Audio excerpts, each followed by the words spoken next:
Welcome everybody, my name is François Letarte for my role-playing channel, and I'd like to share with you something.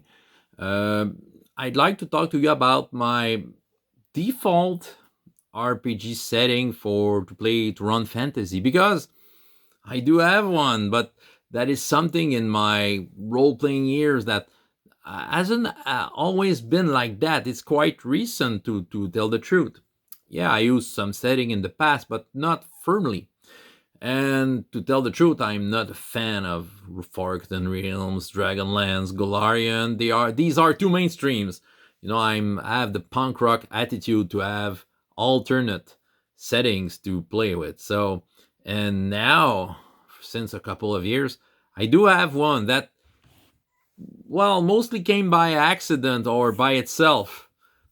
This one, RPGS, your fantasy toolkit super setting. Some of you might recognize this book, which was a community created setting. Okay, there are 16 kingdoms written by 14 different creators, me included, and it was all compiled by Sébastien Lard, now l'Inquisitor. This is a free PDF, or you can buy this on Lulu if you want. So this is a big map where all of the 16 kingdoms are appearing. There's a lots of unused space in the map, so you can create your own kingdoms. Every settings were created following some guidelines and random tables. And from that you could create whatever you want. So we have all the guidelines in that book with some other random tables. So the goal of that book, this is system agnostic, is just for you to, if you want to pick up something fast to run a one shot, a short stretch of adventure, or even a campaign, well, there's something for you into that. And all of the kingdoms are briefly described, so there's a lots of gaps to fill with your own creation, and at the same time you have enough information to get the taste of what the kingdom is. And even if two kingdoms are completely wacky different, if they are besides on the map, side by side, well, it can work, and I can tell you that because I've practiced it enough to find good reasons to have those kingdoms besides. So from now, I can consider that this setting is under my skin, and I'll tell you where I'm coming from with that. When I first started to play role-playing games, I was playing Dungeons and Dragons, and I wasn't using a setting by such regional maps that were coming from modules, and that's basically what I had. I tried myself on world building, but wasn't very good at that, and discovered that I wasn't enjoying world building. The logic behind a world building, it kind of loses me. I'd like to be a more an interpret of a starting pitch that has been thought of by someone else. But I've tried myself in world building, and it didn't work well. And as even today, many years, many decades later, it's still like that. I'm not a big fan of creating a whole world. The first kind of setting I got attached to was Mystara, which had a couple of pages of description into the rules cyclopedia of Dungeons and Dragons, which was enough for me. You didn't have any details about the village and such, but you have a taste of every region on the map of the known world, and it was enough for me to build from that and create my own stuff. Though I had the Thyadis and Alphasia box set, which had a lots of details into that two regions, and I even had a player who played the character class that was in Thyadis. I think they were called Forester. Yeah, so it was pretty cool. So lots of inspiration and lots of fun doing that. I was into Mystara loosely for a couple of years, and then I remember that campaign I did. It was, I don't have it with me, but there was the French magazine called Casus Belli, had a special issue. And in that issue, you had the basic role playing, a stripped down version of the basic role playing by Chaosium, which was more than enough to run anything you wanted. There was a Next Files type of setting, and there was that fantasy setting called Dene, 6 pages, which was enough. With 6 pages, I had enough inspiring stuff to run, to bring something interesting on the table. And on the top of that, with what the players were doing, we were not having any fail in our inspiration. The campaign only stopped because of scheduling problem, because players had the changes in their lives. But nevertheless, for 6 pages, it was more than enough. And for me, if I take Mystara, for example, and that Danae, which were just a couple of pages, it's my style of setting that I like. Okay, you have basically enough information to give you the taste of what is going on, and you can create on the top of that. I think that's the kind of creation I'm at ease with. There are 2 exceptions in settings that I like to use with the game it comes with. You can see here Advanced Fighting Fantasy. So it comes with the World of Titan, the world of the fighting fantasy game books. So yeah, it's very tight. When I play Advanced Fighting Fantasy, I want to be in that world. So I'm interested enough to put my efforts into learning details of that world. Another gaming world, maybe I'll come back to it someday, but I think it's a fascinating one for me, are the Young Kingdoms. The world of Elric of Melniboné, created by Michael Moorcock. Many versions of that game, many role-playing games were created to support that world. The basic role-playing version from Chaosium, the Mongoose RuneQuest version, that version, which is a French role-playing game called Mournblade, which has a totally different game system. Recently, I think there was that game called Black Sword Hack, which could take place into the Young Kingdoms, but could take place elsewhere, but it's heavily inspired. Yeah, the Young Kingdoms is getting my interest, and yeah, I'd like to run into that. But all the while, if I was making any other fantasy role-playing game, didn't have a real fantasy setting that I got into. I have some of those that I will show you a little later that got my interest, but never had the time to really read them. And then came RPGS, that project that we worked on, a couple of us, which was very fun. There was a big hype, and it was launched at Brigade Con 2014. And after that, who's gonna play this? I think I'm the only one person in the world playing this. But who's gonna play this? So that's the question that was brought to my attention from myself, and decided to create a challenge. I wanted to play at least a one-shot in every kingdoms, just to say that book was at least used in a role-playing game.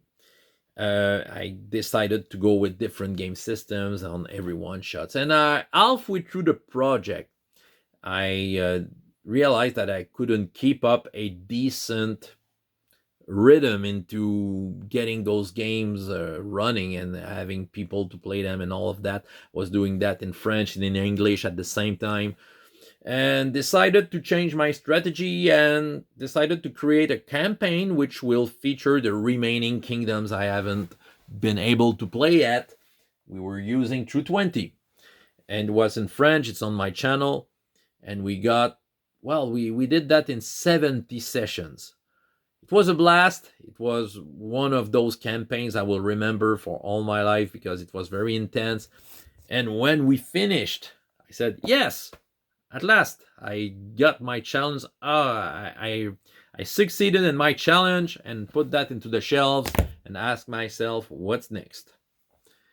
Well, I had intentions to maybe get myself into some other game settings, but some demands for fantasy role-playing game came by, and I didn't have time to really read. I've tried myself, but didn't really had time to read that and get into another setting.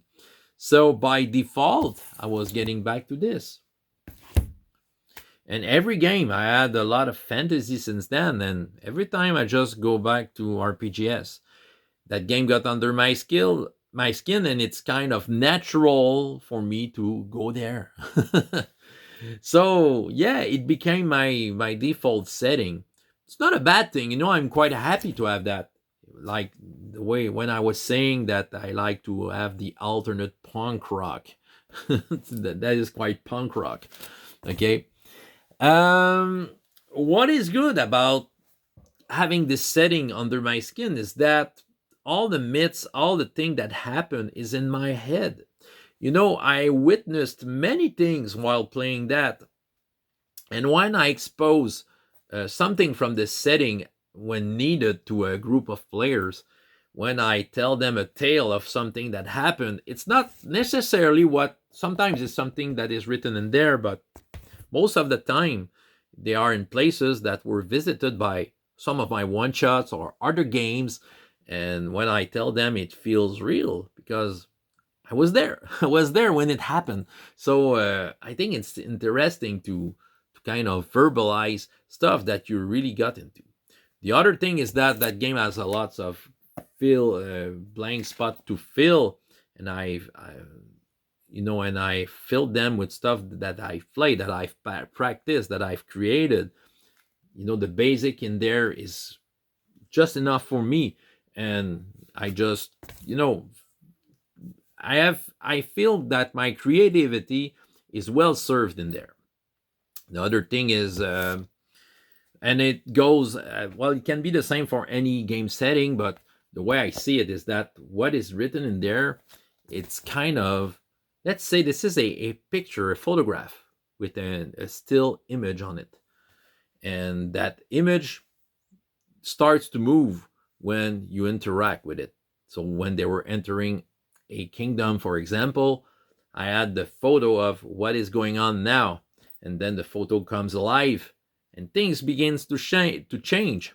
Let me tell you that a lot of non-player characters died into there, and the political map kind of changed at some points, and some events are resolved. That there are some events that are suggested in there, and I've used them, and they are kind of resolved. Okay, or other ones kind of rose up by playing. So for me, this is really a living campaign, and it's all in there. So naturally, I kind of will go back there, but it's not perfect. There are some missing stuff that I don't enough time to work on. I will maybe tell you a little about this, but yeah. So RPGS is kind of my default setting. It came to be, and yeah, I'm pretty happy on that.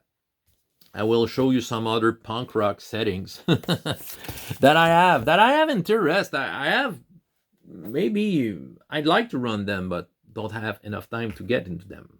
So this one is another Casus Belli French magazine special issue, and the setting is called Péon, Le Nouvel Âge, the New Age, which was made for, it was mostly system agnostic, though they had second edition Dungeons and Dragons stats for it, and basic role playing and another game, but it's system agnostic.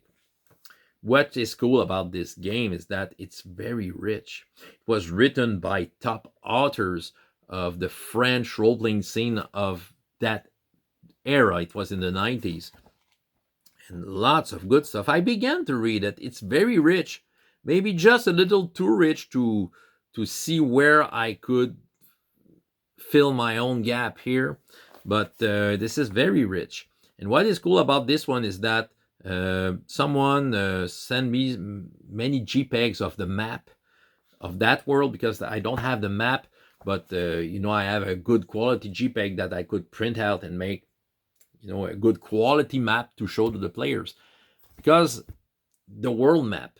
So I will talk to you about the world map either, but yeah, there's a world map in there, but with no no such details. I will come back to this subject a little later.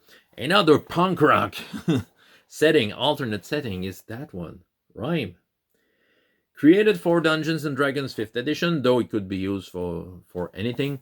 Well, why do I have this one in my house? It's because it's written, one of the authors is J.P. Chapelot, one of the players that played with me with my True 20 campaign.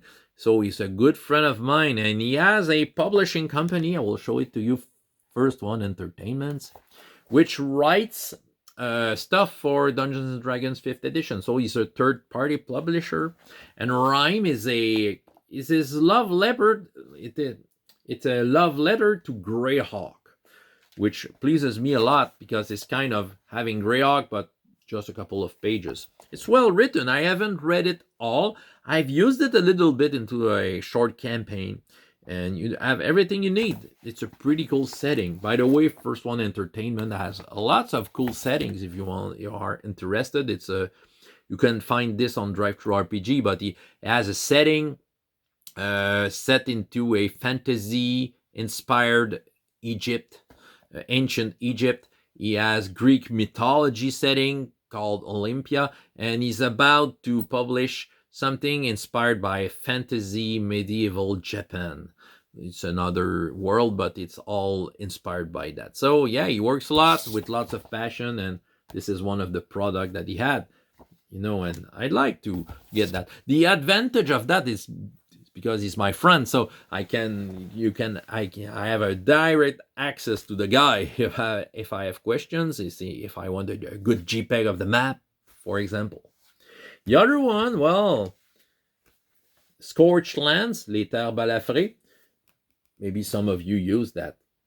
And how it came into my house, well, it was to a discount rack, into a hobby shop. I got this for $1. It was new, all wrapped.